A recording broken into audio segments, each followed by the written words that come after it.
But I just want to welcome you all to today's presentation titled Prevent Truth Decay, Becoming a Better News Consumer.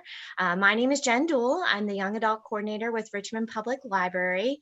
And I want to thank you for joining us this morning. It's a beautiful Tuesday morning, so thank you for spending about an hour with us on Zoom. This program, I feel, is particularly timely in today's social and political climate. That was sort of the impetus for creating it. We have so many newsworthy events going on right now, just to name a few. Of course, the pandemic, the Black Lives Matter movement, the local, state, and national elections, record-breaking national disasters like the wildfires out west or the hurricanes down south. And these are just a few of the big things hitting the headlines today. But for us as teenagers and even adults, do we really know what news is real and which news is fake? It's really hard to figure out what information to believe and which to discount. It can be pretty overwhelming for anybody. So, how do you know what to share, what to believe, what to take in? And if you do share something on social media that's false, do you inadvertently become part of the problem? So that's why we're having this program today, and that's why we feel like media literacy is so important. And what I mean when I say media literacy is educating yourself and having tools to be able to evaluate what you're reading online, what you're seeing on TV, what you're hearing in the news. So today we have a panel of some really exciting local reporters that are going to talk more about this topic. And my hope is that by the end of this program, you'll be a better news consumer and consequently a more informed citizen. So first, I would like to introduce our journalists on the panel. We have Mallory Noe-Payne. She is the Richmond Bureau Chief for Richmond 92.5 FM, RADIOIQ, Virginia Public Radio, and she also reports for NPR. We have Graham Moomaw, who's a Virginia politics and policy reporter for the Virginia Mercury. We have Kate Masters, who is a healthcare and education reporter also for Virginia Mercury. We have Kenya Hunter, who's an education reporter for the Richmond Times-Dispatch, and Roberto Roldan, who is a Richmond City Hall reporter for 88.9 MyVPM, and Ross Catrow, who produces the daily email newsletter, Good Morning RVA.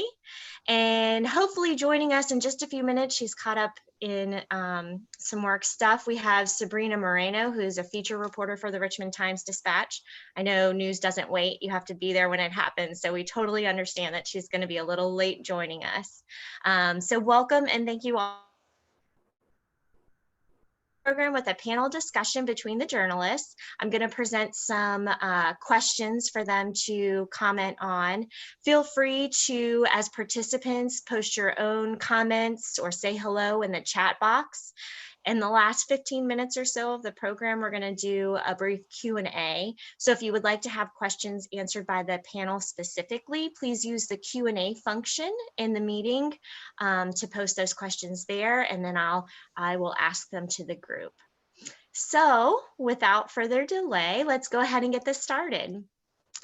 So my first question for the group, I sort of briefly defined what media literacy is, but do you all have some thoughts on what media literacy means to you and why you feel it is important?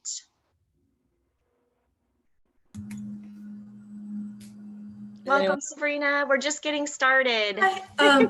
Wait. Can you hear me? Yes. Yes. Thank you. Thank you so much for your patience. I had problems earlier, and then the interview that was at 9 ended up being at 9:30, and so thank you so much. No worries at all. We were just explaining news happens when it happens, so you got to be there when it when it is.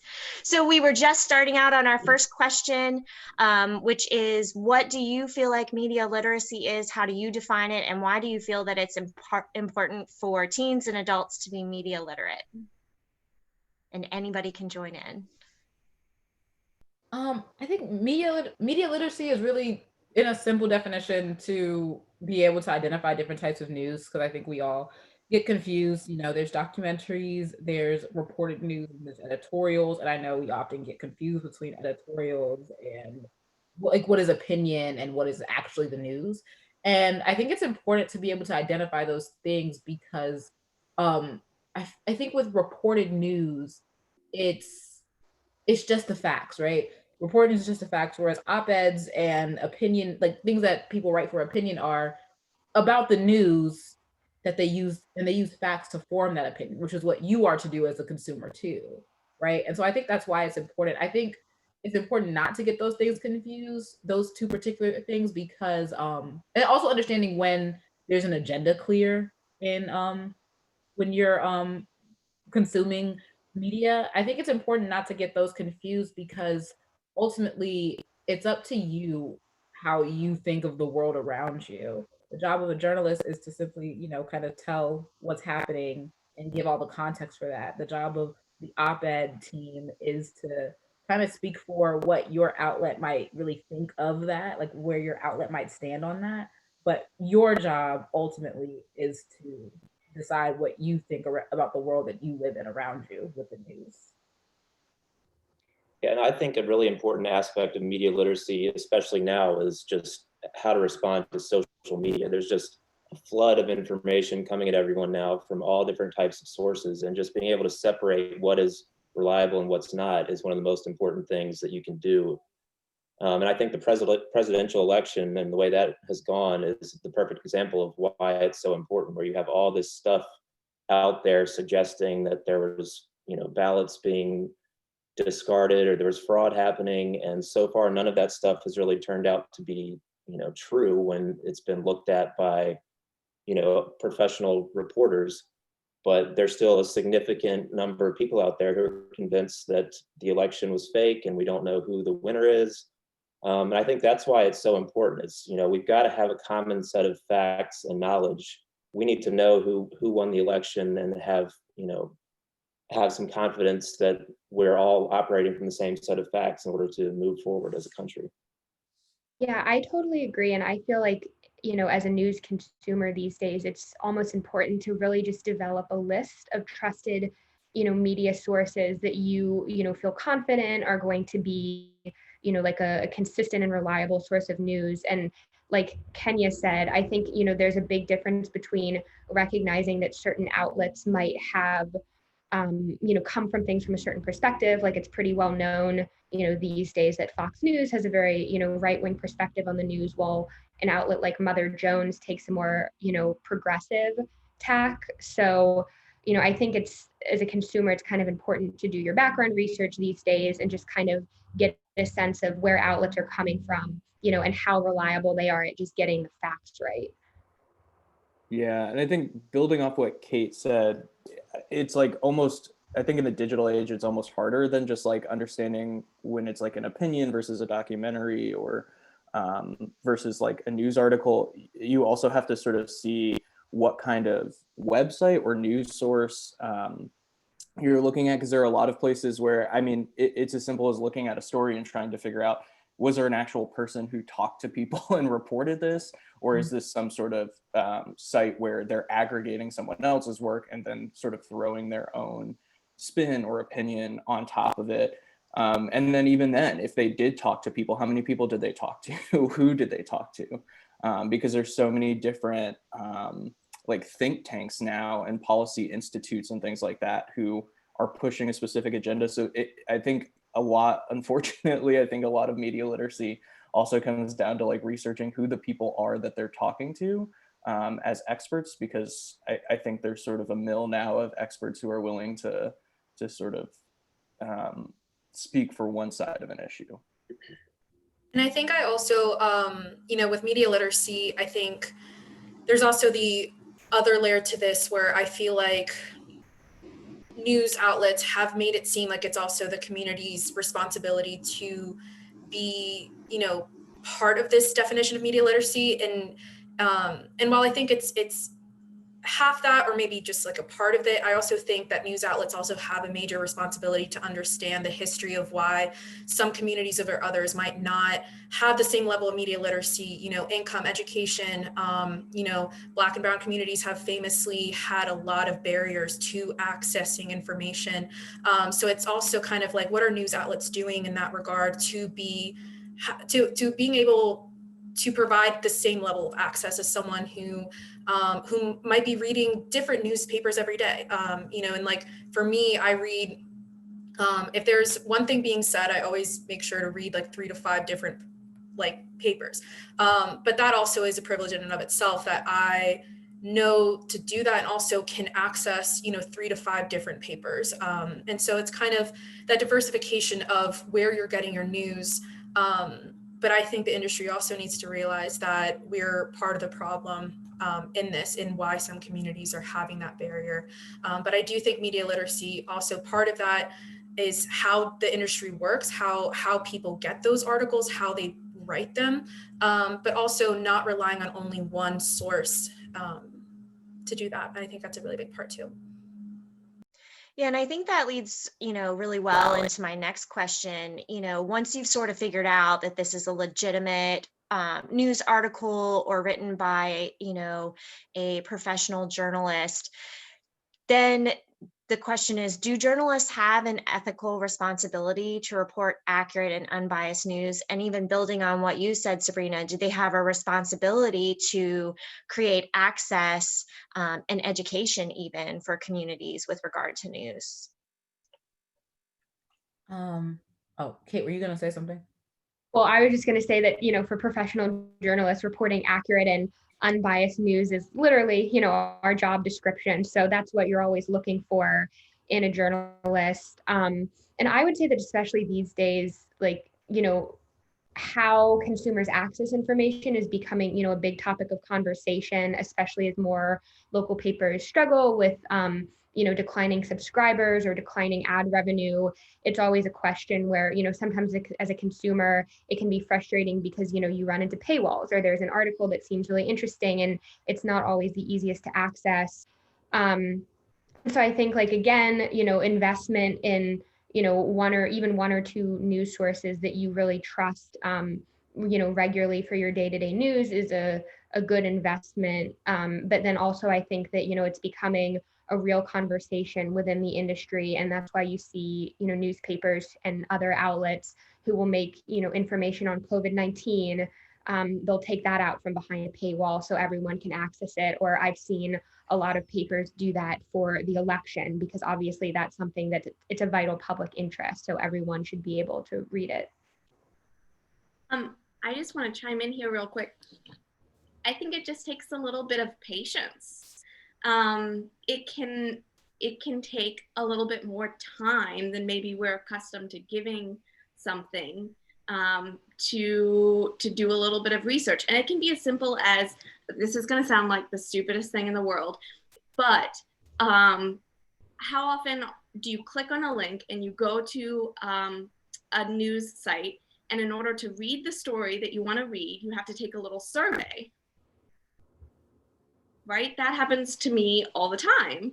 And sometimes I just roll my eyes and I click out of the window. It's like just that little bit of a barrier is a deterrent, but we just have to be a little bit patient. We have to just go through it. And like I said, this is going to be the stupidest thing ever. It was maybe a couple of months ago when I realized I don't actually have to read all the questions and answer honestly. I can just click something randomly and press next on those surveys. I mean, how silly is that? That like it didn't occur to me. Like here I am trying to be all honest and be like, oh, I don't want to actually take a survey, but just go through the motion in order to access the news that I want to access. It's as simple as that. Or if I'm getting locked out of something because there's a paywall, I have to pay to access that news.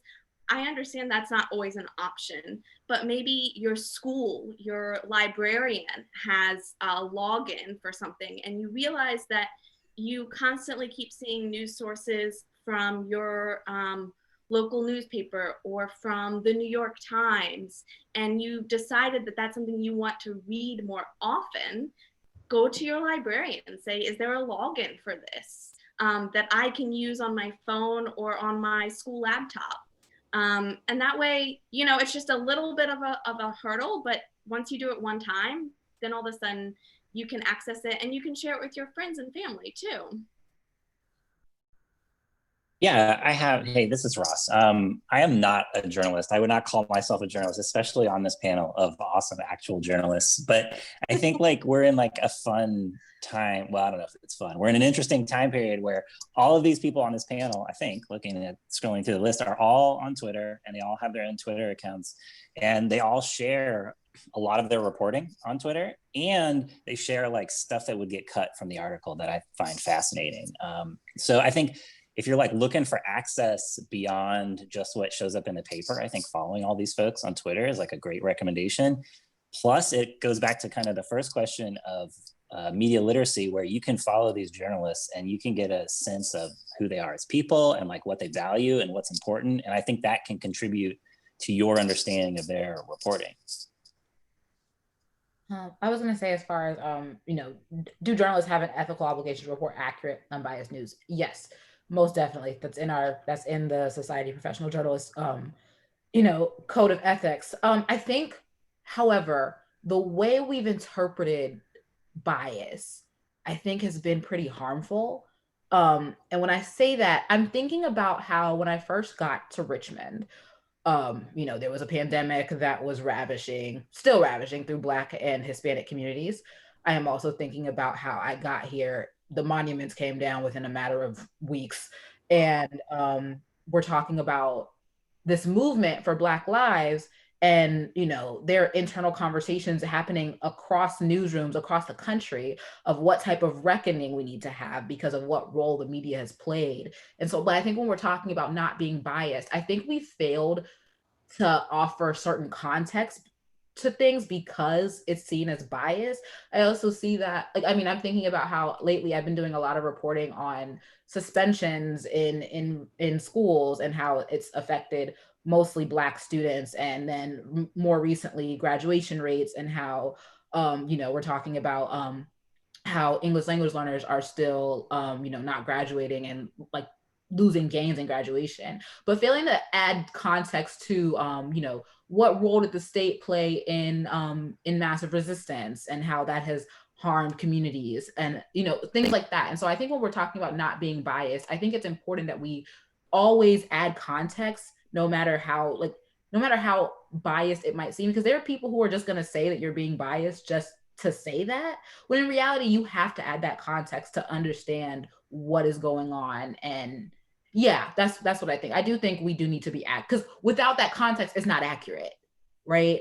And so that's really what I think about how we've interpreted what bias is, because and then we all also have our own personal experiences too, so, which affect how we see things. And so, yeah, and that's what your editor is for, to kind of check that. But as far as being unbiased, we're journalists, we're not robots. We don't just spit out facts and all of that. We spit out facts along with the context that goes behind those facts.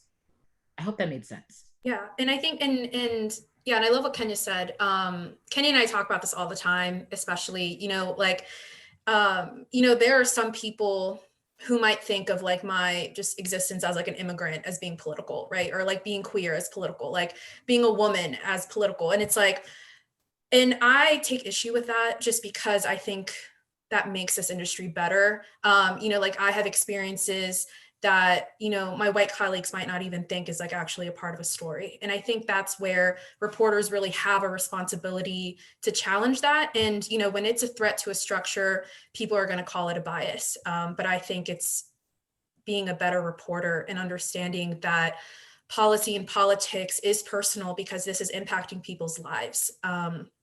And there are people who will never get to the point that they are the ones who are the decision makers. They're going to be staying in these communities that are going to be adversely impacted by what politicians say, by what, city council says, what, and all of those nitty gritty aspects of what, just the world that we're living in. And so I think we have the responsibility to be better. And I think that is one of the biggest things. It's like, we have a responsibility to be better. And I think, and it's what Kenya said, like accuracy also means that we are realizing how harmful this industry has been and working to rectify that every single time that we're writing something.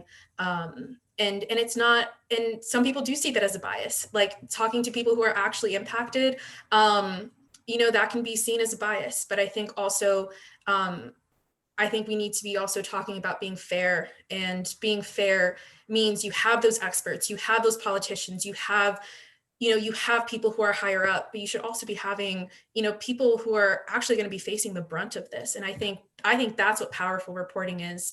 And it's been really incredible to watch reporters really turn that on their head. I think it's great. And Ross, yeah, the Twitter thing is huge. I think journalism Twitter has really exploded. I think that's also a really great way. And seeing people on Twitter, reporters on Twitter, really trying to dispel all of that misinformation and kind of trudging through that, incredibly important. So yeah. Like one really concrete example I can think of is, especially in recent months, is that I think it used to really be, standard for a lot of journalists where if there was, an incident, especially in the public, police would come out with a statement. And a lot of times I think the police version of events was often, just kind of taken, and printed, and like the statements that came from police were sort of seen as unvarnished fact. And especially in recent months, I know here in Richmond, like we saw, especially during the protests when there was a lot of confusion, and there were a lot of events happening at one time in the city, we saw police come out with statements that seemed to contradict what reporters and observers on the ground were seeing. And so I think that is something that more journalists are doing, where, you're not just going with law enforcement version of events, you're, checking with people who were there, you're looking at video footage, you're reviewing what actually reviewing what actually happened on the scene. And you're obviously there too. I'm thinking of great work by the RTD and VPM, especially this spring and summer, to report all that. But that, I think a lot of times folks might think that that's a bias, towards a certain way, but really as journalists, it's just us verifying events and making sure that, we're presenting what factually happened. I think that just goes back to the point that someone, and I apologize, I don't remember who, made earlier, that really it's also up to the consumer to read multiple articles and to do a little research. And that, Sabrina, it sounds like what you're saying is, the journalism field is growing and becoming more robust, and incorporating journalists from different points of views to be able to better represent what's going on in the community and society. And so we as news consumers have a responsibility to read from those, different points of views, different journalists, different sources. And I will put a plug in for the library. You guys said this earlier. We offer free access through our databases to thousands of newspapers, magazines, different journals. And so if you aren't able to afford that, or you don't want to pay that, the library, both public and school libraries, are a great resource to access a lot of that. So there's never an excuse for not, being aware of what's going on around you. I want to kind of shift gears a little bit and talk about fake news, because that's a really, it's a big buzzword, especially with, in schools, and trying to teach students like this exists and it's a real thing, and it's probably overtaking your social media feeds. And so you need to be able to recognize it. Can you guys talk to me a little bit about fake news? What topics does it normally hit? Like what strategies does fake news use to try to like catch people's attention or make them believe that it's real when in fact it's not? And how is that harmful or damaging to, our communities? I want to start off by sharing a story from election night. Yes. So on election night, I was keeping an eye on Twitter, which is what I so often do. And there's something called the Associated Press, and it's a very reputable news source and organization called the AP. And they're the ones who make the calls about whether or not an election has been won or lost. They project who might win based off of the numbers. They're doing all this math. And they're sort of considered like the most official besides the actual state officials. And they have a Twitter account, and they would call a race. And there was it's called the AP Politics Twitter account. And late into the night, you've been up for hours, and it's the early morning, and you're just waiting to see what happens. And an AP Politics Twitter account called the presidential election for Joe Biden. And I did not retweet it, but I had probably maybe like some of you had group chats with friends and family, and I shared with them, I was like, guys, the AP has called the race for Biden. And my mom texted me back and she's like, I don't see that anywhere. Someone else texted me back and was like, I don't know what you're talking about. And I went back to find the tweet and it was a fake account. It was just not the real AP Politics Twitter account. It was a fake one. The real account had seen that it had happened and fixed it and said something. And I was like, oh my gosh, thank goodness I didn't retweet that. And other journalists did, they made that mistake.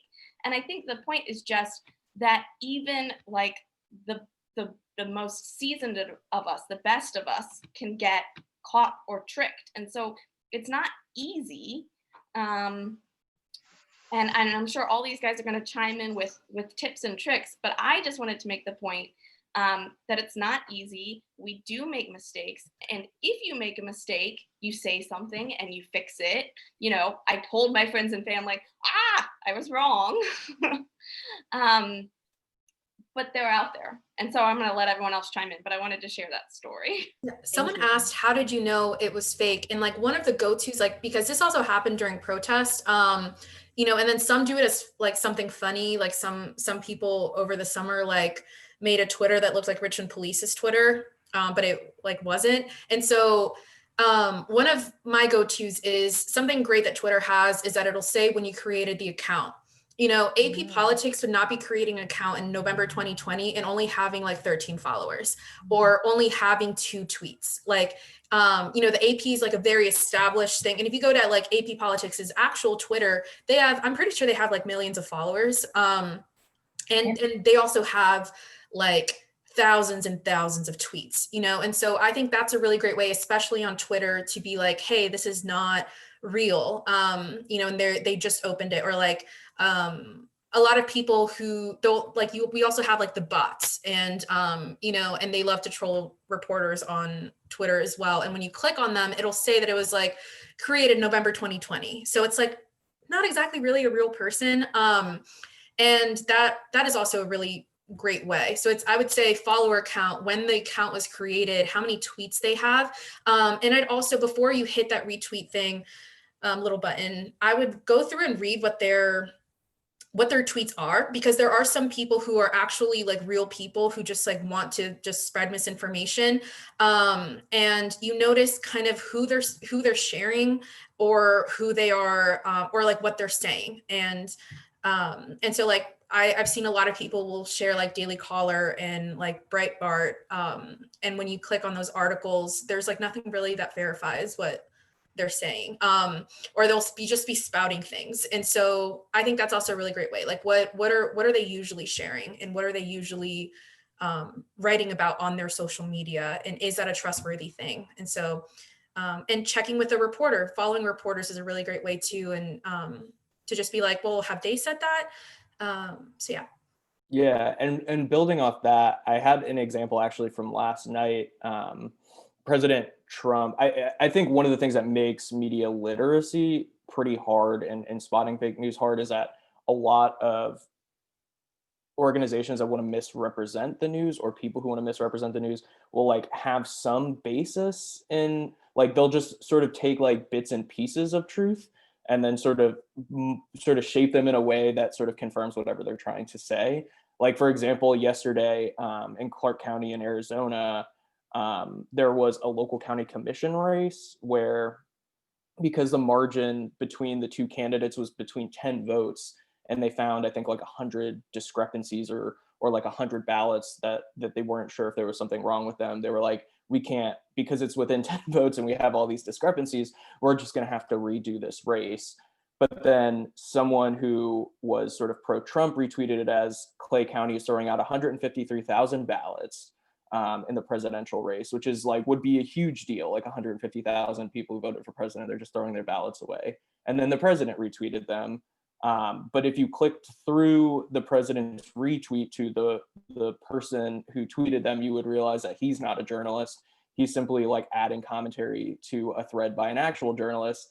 And when you click through to the actual journalist's tweet thread, they say in the next tweet, literally that the county registrar noted that this is the only race, this county commission race, that has been an issue. It has a quote from the county commissioner saying the only race in the entire election that is affected is this one county commission seat.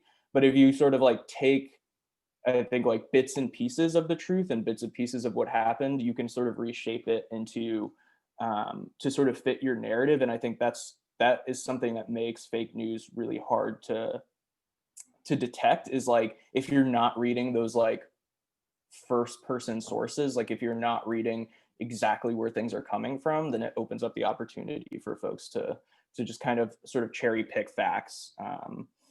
And I see that a lot with a lot of sites that I would not necessarily rely on for factual information. Yeah, just to chime in, I'm thinking about I know we're talking a lot about the 2020 election, but I think a lot of what's going on with the 2020 election, with the president saying that the news is the enemy of the people, and that we're not, and that there's that he won the election by a lot, all of that. I think this was kind of predictable given what was going on with fake news prior to the 2016 election, and a lot of that being driven by Facebook. I'm thinking about how a lot of times I would see these very random articles where it was obvious that the people that I know and love were sharing these articles based on the headline, but not actually. And it would be a very shocking headline, but then you read it and you're like, what is this website that looks like it's going to put a virus on my phone? What is this? Who are these people that they're talking to? How are they identifying a chief of staff when Donald Trump has not won the election yet? Who are these people? And then you realize that it was fake and it wasn't real. And so I know during the 2016 election, I was in college in 2016. And I was either a sophomore, I was either a junior or a senior. I don't recall. But I do know that I spent a lot of time just verifying. One of the ways I verified fake news was some of the key things I would see was that it would often be pro-Trump and anti-Hillary Clinton is one thing I would notice about fake news. And the other thing I would notice is that no one else had reported on it. Not CNN, not even Fox, that has a right wing, that has that is more Republican serving. NBC hadn't reported on it. No major news source had reported on what, if was true, was would be a very major story. And I know if I'm not mistaken, and then sometimes the website would look like a real website. And I think some news outlets were the victim of fake news as well, would report on what was fake news.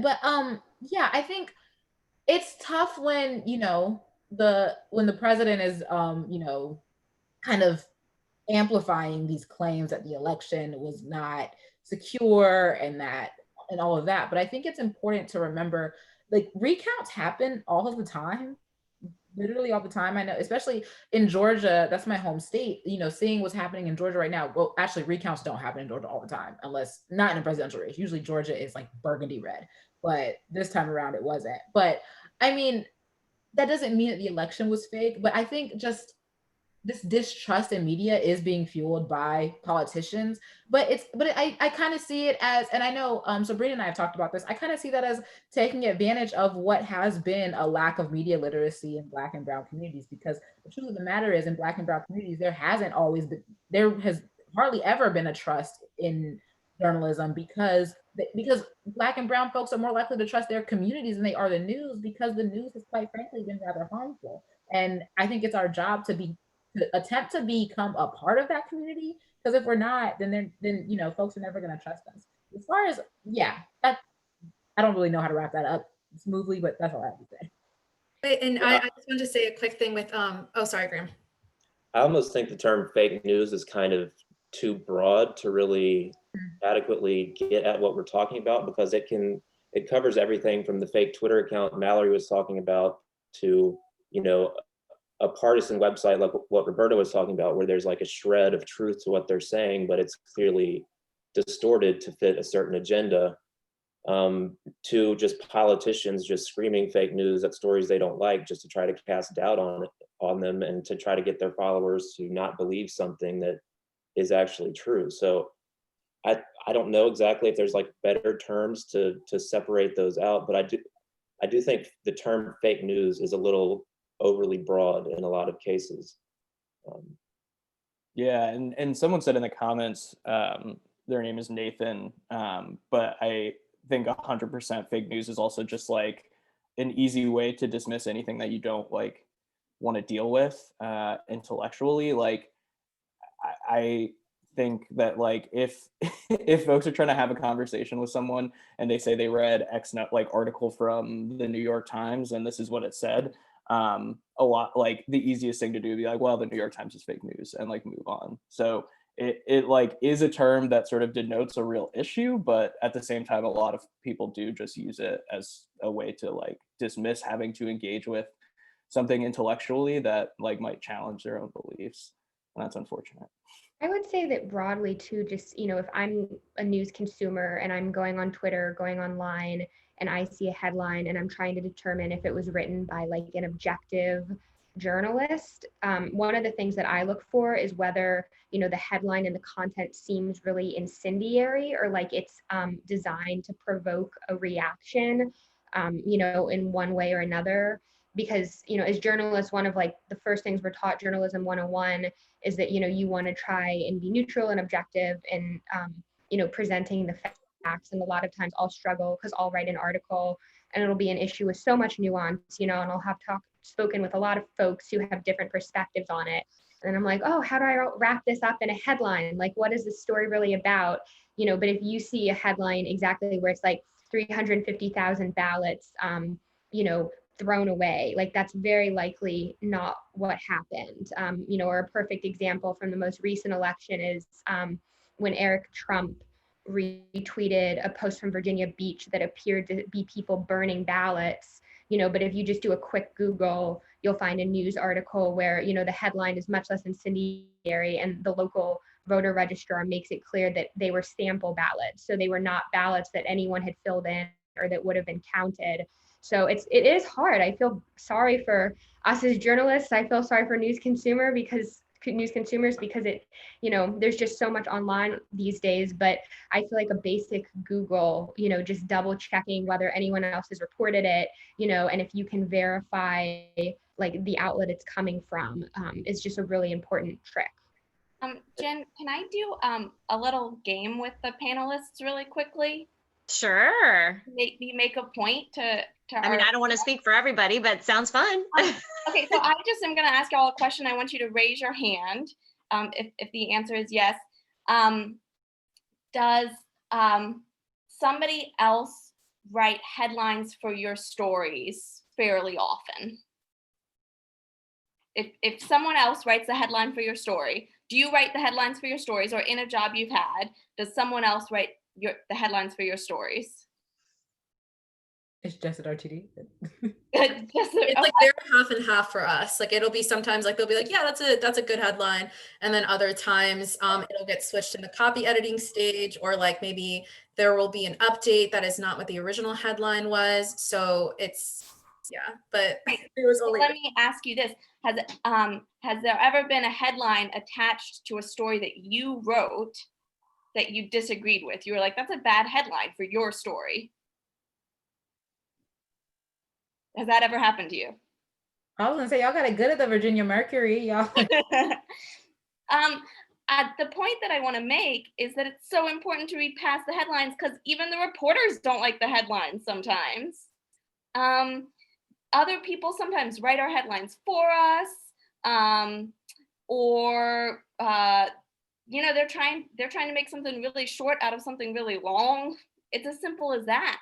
And so it's really, really important for you guys not just to read the headline and click share, but to go deeper, because even we don't like the headlines sometimes. Even we don't think they're a good assessment of the work that we've done.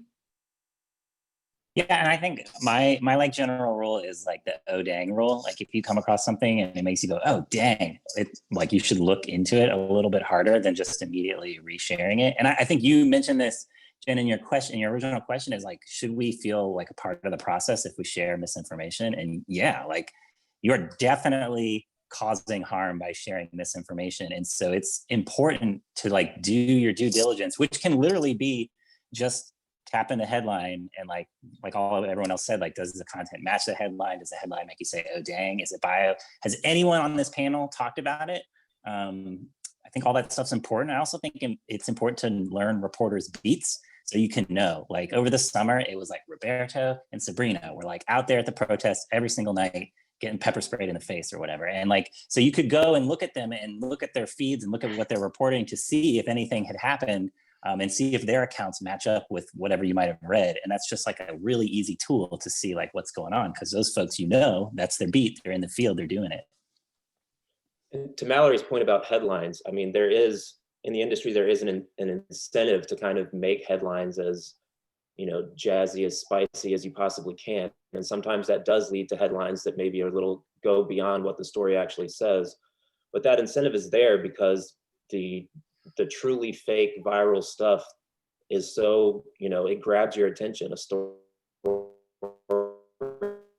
about ballots being burned in Virginia Beach is going to get clicked on, and the truth is usually a lot more boring. So I think that's something we always wrestle with, is how do we get the more boring factual information out there when the fake stuff is just so much more interesting. So for our teen listeners specifically, there was a question posed about different websites that are good fact-checking websites, but I'm going to just make that sort of a broader question. For teens that really are beginning to understand the problematic nature of fake news or biased, reporting, if you can call it that, or, and do have the ability to share these things on social media, what can they do? What are some, ways that they can help support, quality journalism, quality news, helping their peers become, or even family members, sometimes adult family members, become better media consumers? Do you guys have any tips for that or suggestions? Snopes is good. I like Snopes a lot. I know they're very busy over there, so they might not get to it ASAP. But yeah, Snopes is a good website. That's where I go for like to see if something is true or not, if I can't identify it. Yeah, and I can post them in a chat, but I think PolitiFact is always really great. We have PolitiFact Virginia at VPM, so it's like a little bit of shameless plug. But the New York Times also has a page. It's like a running page. It's updated every single day. That's just tracking like viral misinformation about this 2020 election that just occurred. And that I think has been really valuable. But I think in order to be like sort of generally like a good news consumer, it's not a requirement, but I think if you have the means, like obviously some people don't have the means to support sort of like good journalism and local journalism. And I think that's where a resource like the library can come in. But I think if you do have the means, being a good news consumer should, and I think it does mean like having to support the coverage that you use, because I think unfortunately it's easy to make like fake news by just like aggregating real news articles and posting your own opinions, or like not even going through that and just posting opinions as fact. But like it's expensive to do real reporting. I mean, like Kate was saying, like you talk to like 5-6 people for a story, you have to like play around with all of this like nuance and try to like add all of this context. Like this takes time and energy. And unfortunately, like no one I can't afford to do it for free. So I think, I think when it comes down to it, part of being a good news consumer does mean having to support the people who are actually doing the real journalism and trying to do the real work. Yeah, and I have it as a rule to like, I usually won't retweet things. I mean, unless it has to do with Harry Styles, obviously, but like, that's like my one rule. But like I'll retweet reporters. I'll always, like, if I'm gonna retweet something about information, I will retweet reporters. And that's been really helpful. And I think, even with the election, something I found is that the New York Times had like, with the presidential debates and vice presidential debates, they would have live fact checkers. So would the AP, so would NPR. And PolitiFact is also, you know, a really great one. There's also factcheck.org, which like seems like so like obvious, but they also do a roundup every day. Like if you were to click on it right now, you would see you know, the conspiracy theories, you would see, and they'll literally be like, these are baseless claims. And that's also a really, something that's been really helpful. But yeah, but that's a quick thing and quick little summary. And also, don't be afraid to be your own fact checker, right? Like, you're smart, you know how to Google things, you're a critical thinker. Let's say your friend shares something in an Instagram story that's like a fact or a quote that makes you go, oh, dang, right? You have a gut reaction to that. It's like, I'm not so sure about that.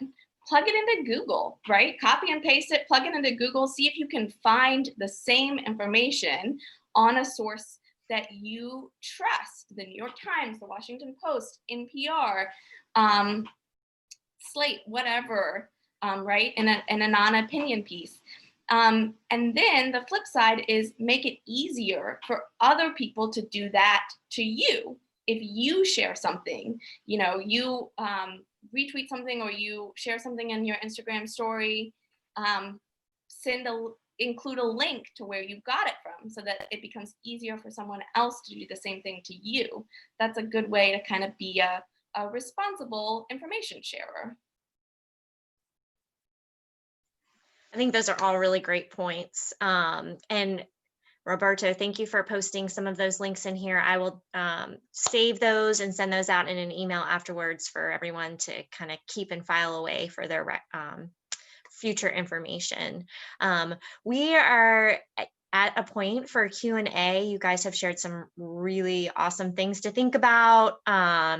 We've had some kind of Q&A going on along as we went, but if anybody has specific questions that they would like asked to our panelists, please post that in the Q&A section so we can go through those as well. Maybe something that we missed or something that you want further information on. And while we're waiting for questions, does anybody have like a really cool reporting story, proud moment, wow story that they would like to share? It doesn't necessarily have to be on media literacy or, you know, fake news or the current election or anything like that, but just something maybe that you think is exciting that you would like to share with specifically our young aspiring reporters in the group. I don't know that I have anything exciting, but I will just like make a pitch since we have so many young people. I think like generally young people find national politics to be like super flashy.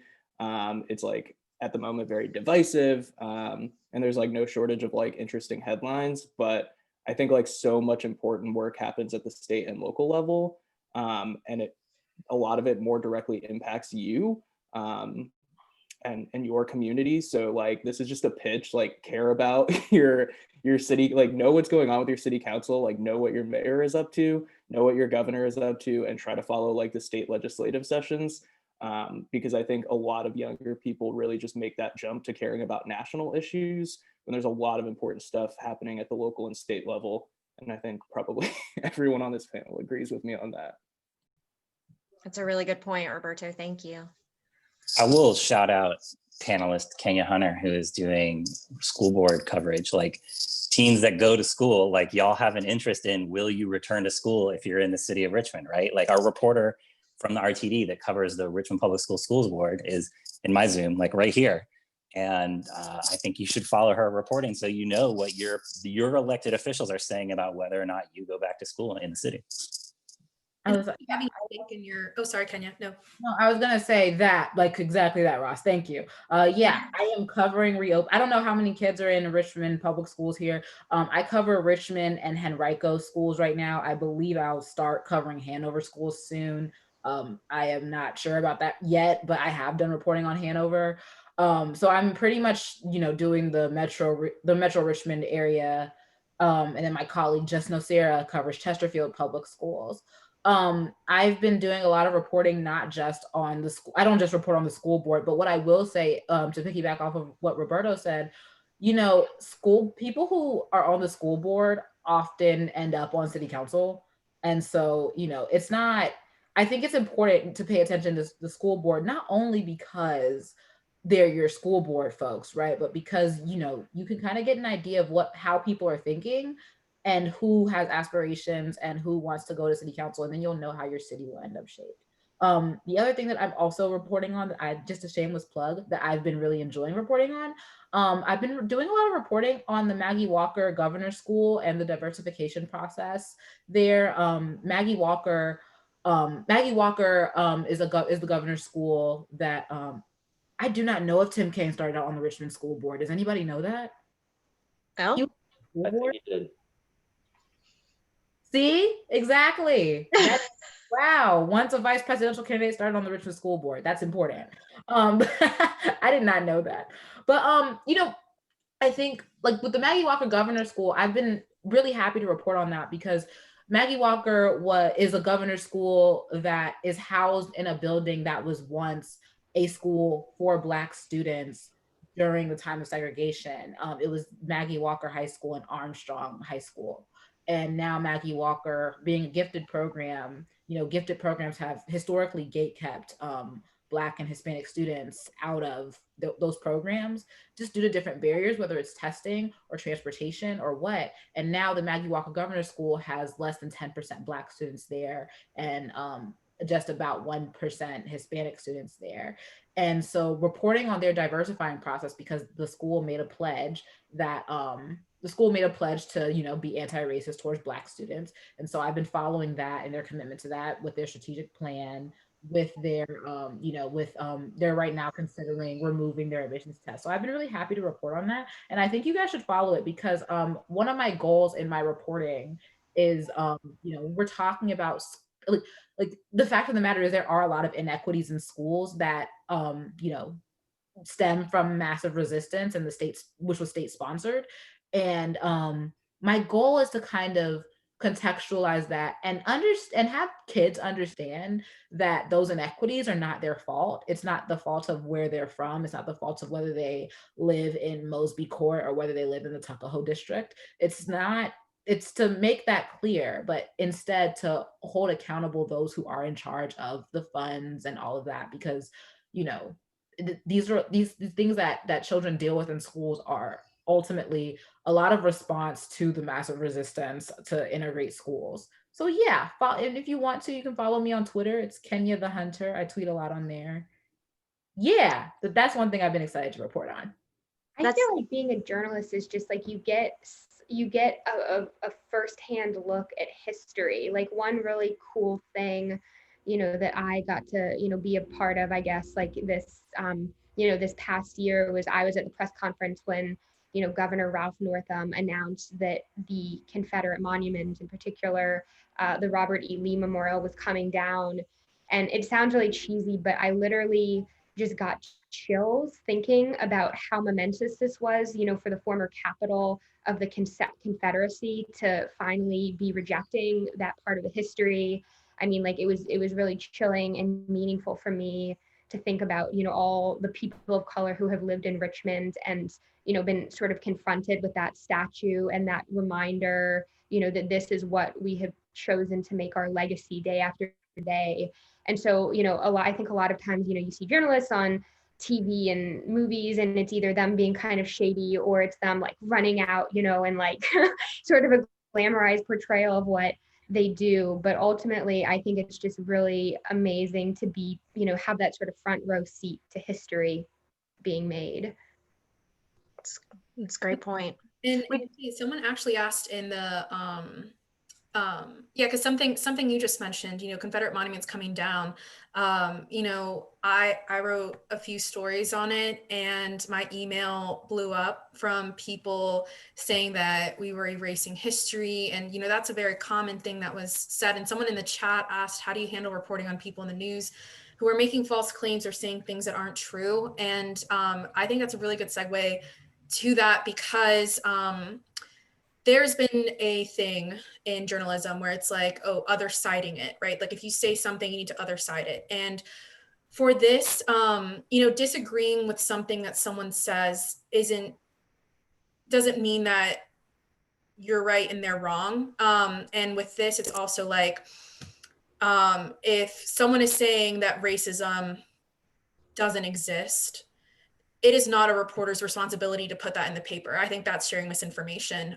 If someone is saying, hey, immigrants deserve to live, it is not our job to go and find someone to say that immigrants should not be alive. Like that is harmful. That has happened in the journalism industry because we have this obsession with other siding things that do not need to be other sided. I wrote about a Black person who went to Lee Davis and, grew up and never went on Monument Avenue because Monument Avenue historically literally had it in their laws, in their leases, that Black people could not live on Monument Avenue. Like that's just fact, you can find it. And when I wrote about him, in the first time he went to Lee and like him looking up at it. And I had emails saying that what he felt was wrong. And it's like and it would come often from, from white people in the counties, and they'll put where they're from too. And that's that's just not what we're here to do. It's not, if someone is saying something that is false, putting it into an article is contributing to misinformation. And someone else said, should consumers share misinformation from certain reporters if they find it? Absolutely not. If you see someone sharing misinformation, you should not be sharing misinformation, especially if you know that it is misinformation. But that is just something quick that I feel very fiery about. I was going to say, Yeah. if you want to call out what is misinformation, if you like see it in a tweet or something, what I recommend to not add to the algorithm is instead of like quote tweeting it or sharing it and saying this is false, I just say screenshot it and then post it. That might be a good way to not add to the algorithm, because that instead of going chronologically now, Twitter and Instagram and all of the social apps do the algorithm of who's gaining the most engagement. So it's best to not engage with the tweet, but instead maybe screenshot it and say, hey, just so y'all know, this is not true. And then also put your proof that it is not true. Yeah, I think reporters report it too on Twitter. Reporters want to know if they got something wrong, though. So if you see somebody reporting something about your school that is wrong, it doesn't hurt. I think the reporter would appreciate if you told them, hey, that's not exactly what happened. Here's what I know about what happened. Because what we report, we're only as good as the information that comes into us a lot of the times. So to the question about, are there opportunities for reporter journalists to blatantly lie to the public? One thing I wish more people understood is that if we report stuff that is just straight up fake, we'll get fired or we'll get sued. It's more than just an ethical obligation to be accurate. And it's, if you go to journalism school, it's drilled into your head that you've got to be accurate all of the time. At my school, if you got, even just misspelled a name or got a number wrong, it would be an automatic F. But making stuff up is just seen as the cardinal sin of journalism. There have been a couple high-profile cases where reporters have been caught, just making people up, saying they talked to people who didn't actually exist. And those are kind of seen as, cautionary tales. This is exactly what you should not do. So I wish that was something more people understood, that I think there's a perception that journalists are just out there, printing stuff with little regard as to whether it's true or false. And I don't think that is accurate at all. Yeah, we just had a local TV news organization that retracted a story yesterday entirely because one of the people that they wrote about was a lawyer. The lawyer was threatening to sue folks for defamation. So yeah, I mean, I think to what Graham said, it's very real. We can't be sued if we sort of royally screw up, and certainly my editors would fire me. So yeah, I think that there are real things at stake for us. We don't just do this for fun, and we're not just having fun trying to manipulate people or something. like some people believe, like we actually like try to do a good job, and we will be fired if we don't, just like everyone else. And that's why it's important to understand, is this information coming from a reporter, a professional reporter, or is it coming from someone else that maybe just is misrepresenting themselves or writing to look like an actual news article? Because if it is coming from a professional reporter, they are going to be upholding legally and ethically these standards where others aren't necessarily following that. We have another question in the chat box from Clay. What would you currently term the most egregious threat to information? In other words, what is the most difficult source of misinformation to counter? The president. Not exactly because you can't counter the president. I think it's just he has millions of followers, right? Like I could retweet the president, like quote tweet the president and say, this is not true. I have less than 3,000 followers on Twitter versus his millions of people, right? So it's not necessarily that it's like hard to say that, like figure out if what he's saying is false or not. But I mean, Twitter didn't start flagging his tweets until the election, right? And so he's been around for 4 years. And I think, and for the president, he has some of the widest range of influence because he has so many followers, both on social media, but also people who believe in him. And I think that is also hard. Like I can't go and go see every single one of his, millions of followers and tell them what the truth is, or that like this has been countered. And I think that has been really difficult for journalists as well.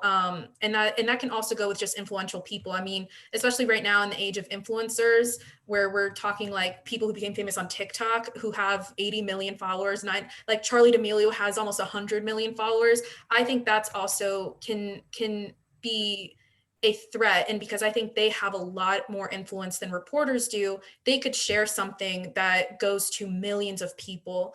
And because people trust those people, because they look up to those people, I think that is really difficult to counter because we don't have that same level of influence a lot of the times. And so, yes, that's what I Yeah, I mean, I think social media just in general is probably the biggest source of disinformation. And like, I will sometimes try to like fact check things, especially when I think like politicians are like kind of fundamentally misunderstanding like policy or legislation. But I mean, journalists we can't spend our whole, our entire lives on Twitter and Facebook trying to like fact check everyone. And I think that stuff just sort of, it spreads like wildfire, and it's sort of above us. I think clearly we need more work done by like social media companies, and the work that they've done so far has been pretty terrible, give or take. But yeah, I think it's pretty clear that like misinformation is happening on the largest scale just on social media and among like everyday folks who are just sort of sharing and parroting some of this stuff. Something I feel really another big oh sorry Mallory. I'll be real fast. I think another big threat is people who don't want to learn, and who have the way that they think or their opinion, and they're not open-minded or don't want to talk about it. You might have friends like that, you might have family members like that, and you can't always control other people, but you can control yourself. And so just to remember to constantly be learning, to do that research, to read the full news story, and be willing to kind of accept and absorb those new facts and adjust the way you think based on the new information you learn. Something I think can't be discounted too is the struggles that the like media industry is having right now, especially when it comes to local journalism and local papers. Like Margaret Sullivan, who's the Washington Post's media columnist, has done a lot of great work kind of talking about how with subscribers declining and ad revenues declining, lots of papers in local towns can't function anymore, and so they shut down, or they're operating on smaller budgets, and there are fewer reporters to cover those stories. And without objective professional journalists on the ground in areas, it can be really hard to counter incorrect facts or fake news that's coming out especially in local areas, because, you know, we just don't have the resources for it. Like one perfect example is that I can think of is in Roanoke this past summer. You know, there is a rumor going around that there had been a violent Black Lives Matter protest in the downtown area, which was totally false. And the Roanoke Times did a great article, you know, sort of pointing out that it had not happened and speaking to local officials and all the restaurants that were purportedly involved and debunked it. You know, but if papers aren't around, they can't do that. And so that's why, you know, if you have the resources, I think it's really valuable to subscribe to your local newspapers and other trusted media sources, or, you know, if you want to go, you know, to your local library and visit articles there, it's really valuable because those eyes really matter to journalists doing the work. Mm-hmm. We are unfortunately getting short on time. We're actually past time, but I think that's because we've had some really stimulating and thought-provoking conversation. And I love the questions. We do have a few more questions that people have asked that I'm afraid we're not going to have time to answer, but they do pertain to more journalism as a career and sort of the process of news production. And so it makes me think that this is something that teens in our area are interested in, which is super exciting. And perhaps we can come back and do another program and just, you know, specifically talk about those things as opposed to media literacy in general. So, you know, for those of you that are watching, stay tuned. Maybe we can all get back together and do another program just about journalism and what, you know, becoming a journalist looks like, and, you know, what a day-to-day maybe looks like in the life of doing that. So I want to thank you all so much, our panelists, for joining us today. I think that if nothing else, that, you know, you have hit home that it is so important to support journalism and to ensure that we continue to still have good, you know, news sources and things that we can go to really make sure that we're informed citizens in our community, both on the local level and, you know, the country at large. And I'm excited to see that all of our teens watching are interested in that. And I hope that you have some really great takeaways today for what you can do to sort of counter fake news, spot fake news, counter it, be a good news consumer, support good news in your community. And, you know, all of these people on our panel are on social media. I've gone and followed them. I hope you all will go and follow them too, as a starting point from today. So thank you all for joining us. I will be posting, sending out an email to everybody with all the great resources that were shared, with the emails of our panelists that were shared. This discussion will also go up on our YouTube channel. So if you want to share it with your classes in the future, that maybe you couldn't make it today, I would encourage you to do that too. So again, thank you all for joining us. I hope you all have a wonderful afternoon. Thanks, Bye. everybody. Thank you all.